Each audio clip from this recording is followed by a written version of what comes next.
जय हिंद डियर। तो चलिए फर्स्ट सेमेस्टर के लिए बहुत इंपॉर्टेंट इंफॉर्मेशन है, अपडेट है। सर क्या आप लोगों को पता है कि अब हम लोगों का ग्रेजुएशन कितना हो गया, 4 साल का हो गया है ना। तो सर इसके लिए सीयू का कि आपका नोटिफिकेशन ला चुका सिलेबस का। तो सारा सिलेबस के बारे में हम लोग डिस्कस करेंगे कि अभी इस बार फर्स्ट सेमेस्टर में कौन कौन सा सब्जेक्ट है ना। उससे पहले ये डिस्कस करते हैं सर, फर्स्ट सेमेस्टर का मेरा क्लासेस 10 जून को चालू होने वाला था, जो पोस्टपोन करके सर ये 10 जुलाई को कर दिया गया। सर पोस्टपोन करके कब कर दिया गया? 10 जुलाई को। सर क्यों?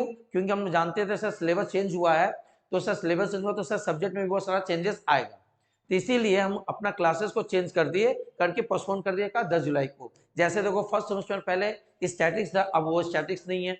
सर पहले का बिजनेस लॉ था, अब बिजनेस लॉ भी नहीं है। सर क्या क्या है सारा बात बताएंगे। इससे पहले थोड़ा सा हम क्लास का बारे बता दें। तो सर हमारे यहाँ ऑलमोस्ट मैक्सिमम स्टूडेंट का एडमिशन हो चुका है, अभी भी एडमिशन चल रहा है। अगर आप चाहे तो एडमिशन ले सकते हैं, क्लासेस चालू होने वाला 10 जुलाई से। अगर मेरे यहाँ एडमिशन लेते हैं, अगर आप ऑनलाइन क्लासेस करते हैं तो सर क्या क्या मिलेगा? आप लाइव क्लासेस कर सकते हैं, रिकॉर्डेड क्लासेस मिलेगा और वीकली ऑनलाइन एग्जाम होगा। इसका टोटल कोर्स फीस कितना है? 2000 रुपया वन टाइम।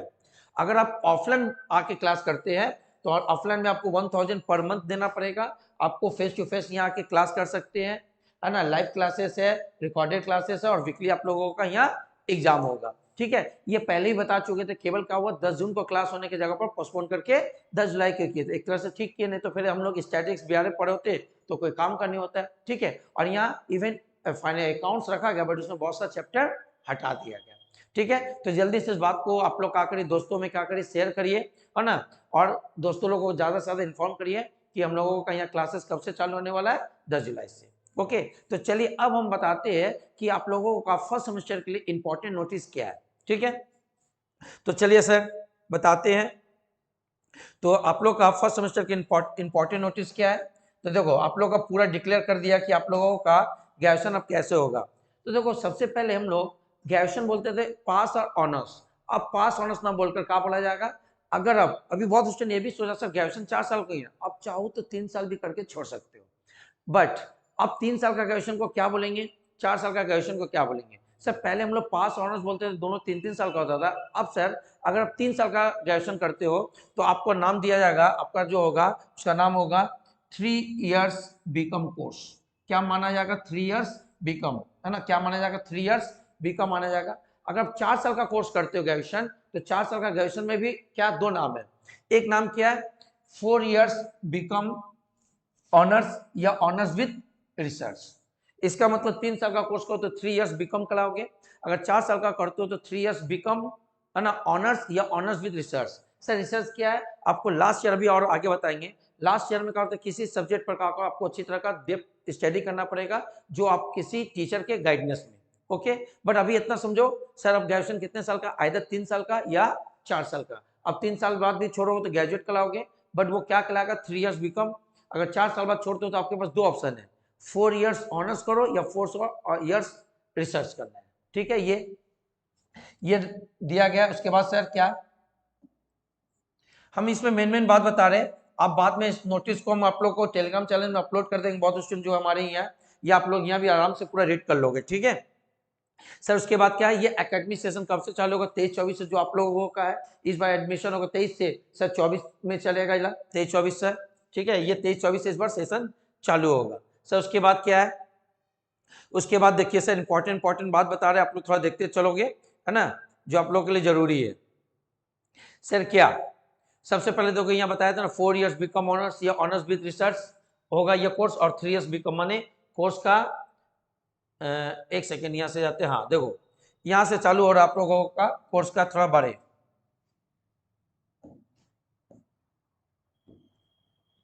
देखो क्या लिखा गया है।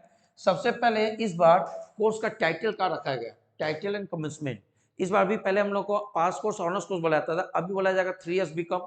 देखो यहाँ लिखा हुआ है 4 इयर्स बीकॉम ऑनर्स बोला जाएगा, या 4 years BCom honours with research, या 3 इयर्स बीकॉम बोला जाएगा डिग्री। मतलब 3 इयर्स बीकॉम, अगर 3 साल आप ग्रेजुएशन करके छोड़ते हो तो आपको 3 इयर्स बीकॉम बोला जाएगा। अगर आप 4 साल ग्रेजुएशन करके छोड़ते हो, है ना, तो 4 इयर्स ऑनर्स। अगर रिसर्च करते हो तो आपको 4 years BCom honours with research कहा जाएगा। ये 3 डिग्री इस बार ग्रेजुएशन में किया गया। सर ये कब से चालू होगा कमेंसमेंट? तो अभी बताया 23 और 24 से चालू होगा।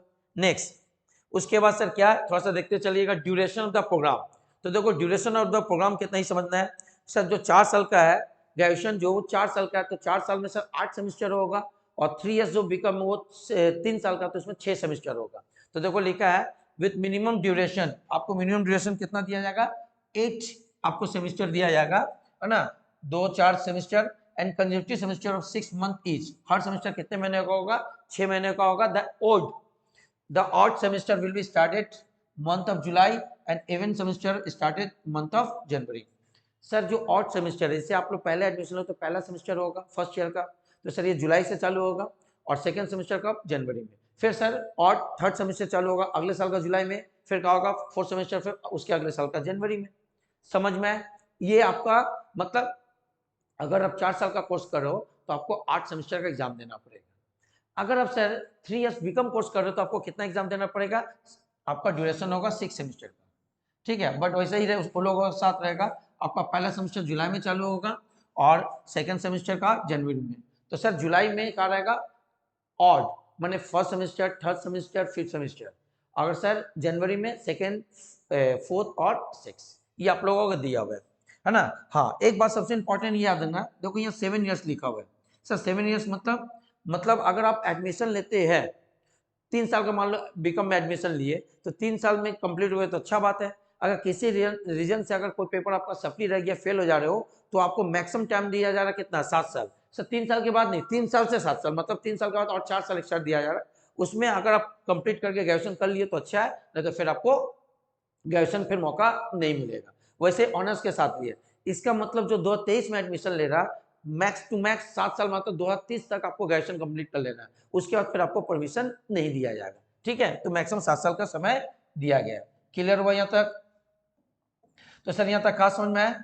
यहाँ तक ये समझ में आया कि अब हम लोगों का जो डिग्री का नाम होगा वो 3 इयर्स बीकॉम होगा, या 4 इयर्स बीकॉम ऑनर्स होगा, या 4th years BCom honours with research होगा। सर कितना होगा, 3 इयर्स बीकॉम में 3 बोल तो 3 साल का रहेगा, जिसमें 6 सेमेस्टर होगा, और 4 इयर्स ऑनर्स जो रहेगा उसमें 8 सेमेस्टर होगा, और 4 years BCom honours with research होगा, तो उसमें 8 सेमेस्टर के साथ आपको एक पेपर पर रिसर्च करना पड़ेगा, ठीक है। और मैक्सिमम ड्यूरेशन कितना दिया गया, 7 साल।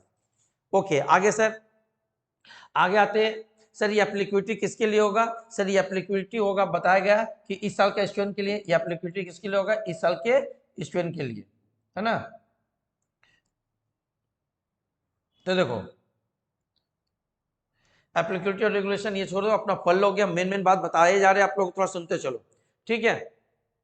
सर क्या मेन बात और है, देखो इसके एडमिशन के लिए कितना होना चाहिए, इसके एडमिशन के लिए 10 आपका माने एलिजिबिलिटी क्या है, कैंडिडेट अब 10+12 पास होना चाहिए, वो चाहे आपका वेस्ट बंगाल बोर्ड हो या ICSE CBSE, कोई प्रॉब्लम नहीं है ना।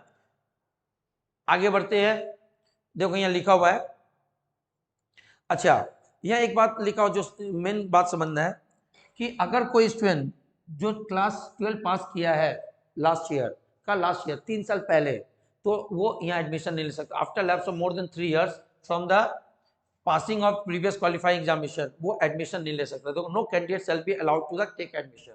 माने ये कौन एडमिशन ले सकते हैं, जो सर इस साल पास किया और पीछे 2 साल। अगर कोई 3 साल क्रॉस कर गया लैप्स, तो इस साल वो एडमिशन नहीं ले सकते, ठीक है।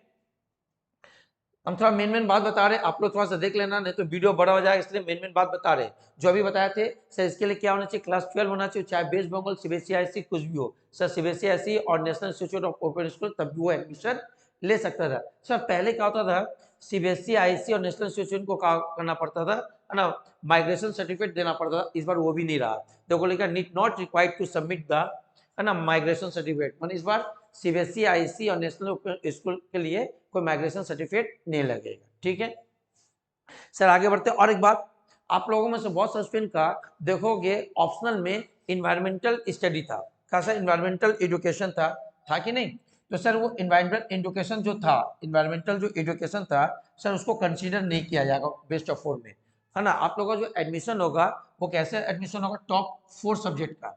मतलब यहाँ लिखा हुआ है ना, top 4 subject, however marks in compulsory environmental education study will not be taken into account। Sir उसको कंसीडर नहीं किया जाएगा एग्रीगेट में, है ना। बेस्ट ऑफ 4 में आपको एजुकेशनल इन्वायरमेंट एजुकेशन या इन्वायरमेंट स्टडीज वो नहीं होगा, बट किसी का अगर इन्वायरमेंटल साइंस है तो वो कंसीडर किया जाएगा बेस्ट और 4 में। ठीक है, समझ में आया यहाँ तक? तो सर आप लोगों का जिसका इसका इन्वायरमेंट एजुकेशन और टॉप 4 में काउंटिंग नहीं करिएगा सर, ये पहले भी आप लोगों को हम क्लास में बताए थे। सर एडमिशन के लिए क्या है, देखो एडमिशन के लिए अगर आपको एडमिशन लेना है सर, कहाँ एडमिशन लेना है, अभी हम बताए थे क्या कोर्स है सर, एक 3 इयर्स बीकॉम है और एक 4 इयर्स बीकॉम ऑनर्स और ऑनर्स विद रिसर्च है। तो सर अगर आपको ऑनर्स विद रिसर्च या ऑनर्स करना है तो आपको मिनिमम जो कैलकाटा यूनिवर्सिटी डिसाइड किया है 50% मार्क्स एग्रीगेट में होना चाहिए और 45 मार्क्स सब्जेक्ट में या रिलेटेड सब्जेक्ट में होना चाहिए। सर जिसमें आप ऑनर्स करिएगा उस सब्जेक्ट में आपका 45 मार्क्स होना चाहिए, ये सीयू डिसाइड किया। बट बहुत कॉलेज जो अच्छा होता है वो अपने हिसाब से इससे ऊपर परसेंट डिसाइड करेगा। बट कोई भी कॉलेज में हो सर, अगर आपका 50% से कम आ गया तो सर आपको तो ऐसे भी 4 इयर्स बीकॉम ऑनर्स मिलेगा नहीं। तो 4 इयर्स बीकॉम ऑनर्स लेने के लिए आपको कितना परसेंट एग्रीगेट होना चाहिए, 50%, और जिस सब्जेक्ट में लेना 40% उस सब्जेक्ट में रिलेटेड होना चाहिए। या अगर इस कंडीशन को फुलफिल नहीं कर पा रहे तो आप 55% जिस सब्जेक्ट में ग्रेजुएशन करना है, जिस सब्जेक्ट में आपको लेना है उसमें कितना होना चाहिए, 55% मार्क्स होना चाहिए।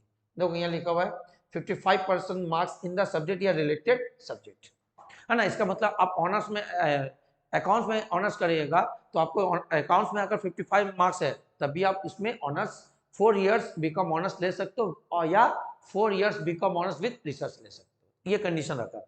हाँ, सिविल कास्ट के लिए, सिविल कास्ट मतलब जो रिजर्व कैटेगरी है उसके लिए क्या किया, आपको टोटल मार्क्स एग्रीगेट 40% मांगा और रिलेटेड सब्जेक्ट में 40%, कोई एक और देखो दिया है तो आप ले सकते हो, 4 इयर्स वाला ऑनर्स डिग्री ले सकते हो। बट अगर अनरिजर्व स्टूडेंट है तो ये कंडीशन उसको फुलफिल करना पड़ेगा। सर रिलेटेड सब्जेक्ट बहुत सारा बताया, जनरली आप लोग क्या करो, कॉमर्स के स्टूडेंट हो तो अकाउंट्स में, इकोनॉमिक्स में ऐसा कुछ करना है तो आप लोग क्या देखोगे, मेन अकाउंटेंसी में देखोगे आपका ये कंडीशन फुलफिल हो रहा कि नहीं। अगर हो रहा तो आपको क्या मिलेगा, आपको 4 इयर्स ऑनर्स या 4 years BCom honours with research मिलेगा। क्लियर है यहाँ तक? ये सारा चीज बताया है। आप लोगों का 1 जुलाई से एडमिशन है। ये अटेंडेंस के बारे में बताया तो जनरली पहले की तरह ही है, अगर 75% आपका अटेंडेंस है आपको एग्जाम दिया जाएगा। अगर आपका 75% से कम है और 60% से ज़्यादा है तो सर आपको एग्जाम दिया जाएगा, बट कुछ आपको फाइन जमा करना पड़ेगा तभी एग्जाम देने का मौका मिलेगा। बट अगर 60% से कम है तो आपको एग्जाम में अपियर होने का मौका नहीं दिया जाएगा। ये एज यूजुअल है पहले की तरह। ठीक है सर, अब आते हैं कुछ, ये सब कुछ ना सब्जेक्ट का नाम रखा, इसको बाद में हम लोग क्लैरिफाई करेंगे, उतना दरकार नहीं अभी। डिसिप्लिन ये सब आपको मेन बता दे रहे कि सब्जेक्ट क्या है, इसको है ना मेन सब्जेक्ट बताते हैं कि फर्स्ट सेमेस्टर में, और ये क्रेडिट बताया गया है ना, ये क्रेडिट आस्ते आस्ते आप लोग बताएंगे, अभी बोरिंग हो जाओगे, कोई लाभ है नहीं। ठीक है, तो सर आप लोग का सब्जेक्ट अभी तक है ना, आप लोग का 2 ही सेमेस्टर का सब्जेक्ट डिक्लेयर किया गया, क्योंकि 2 सेमेस्टर आते आते फिर वो आप लोगों को क्या करेगा और बाकी सेमेस्टर का सब्जेक्ट डिक्लेयर करेगा, क्योंकि 1 जुलाई से एडमिशन चालू होने वाला है, इसलिए सीयू का के 2 सेमेस्टर का सिलेबस का किया डिस्कस कर दिया। वो भी पूरी तरह नहीं, सब्जेक्ट बताया, उसके अंदर क्या क्या टॉपिक है वो अभी तक क्लियर नहीं किया, वो कुछ दिनों में पता चल जाएगा। तो सर आप लोगों का फर्स्ट सेमेस्टर में कितना सब्जेक्ट है, तो इस बार फर्स्ट सेमेस्टर में 4 सब्जेक्ट रखा। सर क्या क्या, पहला सब्जेक्ट का नाम रखा फाइनेंशियल अकाउंटिंग, जो पहले भी था इस बार भी है, बट इस फाइनेंशियल अकाउंटिंग में कुछ चैप्टर को क्या किया गया, हटा दिया गया। जब ये नोटिफिकेशन आएगा तो हम बता देंगे क्या क्या है। सर दूसरा क्या, दूसरा क्या, principle and practice of management. Sir ये सब्जेक्ट पहले भी था बट किस नाम से था, प्रिंसिपल ऑफ मैनेजमेंट, अब है principle and practice of management, जो से आप लोग 12 में बीएसटी पढ़ो वही है। अब पहली बार आप लोग, अच्छा माइक्रो इकोनॉमिक्स था, ये माइक्रो इकोनॉमिक्स रखा। सर क्या हट गया वो बताते हैं। और चौथा पेपर रखा गया इंटरप्रेन्योरशिप डेवलपमेंट, इसका 4 पेपर है, पहला फाइनेंशियल अकाउंटिंग, दूसरा प्रिंसिपल प्रैक्टिस ऑफ मैनेजमेंट, तीसरा माइक्रो इकोनॉमिक्स, चौथा इंटरप्रेन्योरशिप डेवलपमेंट। सर पहले स्टैटिस्टिक्स था और बीआरएफ था, बिजनेस लॉ, दोनों हटा दिया गया। क्लियर है? सेकंड सेमेस्टर में क्या रखा गया, अच्छा इस बार क्रेडिट सिस्टम किया गया, हाँ वो आस्ते आस्ते आप लोगों को बताया जाएगा। सर सेकंड सेमेस्टर में क्या रखा गया, कॉस्ट अकाउंटिंग, जो पहले भी था अभी भी है। Sir marketing management, human resources management, ये भी है। सर मैक्रो इकोनॉमिक्स को लाएगा यहाँ, जो पहले नहीं था। सर सेकंड सेमेस्टर में पहले क्या था, कंपनी लॉ था, अब यहाँ ला दिया गया मैक्रो इकोनॉमिक्स, और साथ में आईटी ला दिया था, जो पहले थर्ड सेमेस्टर में था। इसका मतलब आप लोगों का सेकंड सेमेस्टर में पढ़ना पड़ेगा cost accounting, marketing management and human resources management, macro economics and IT and its application.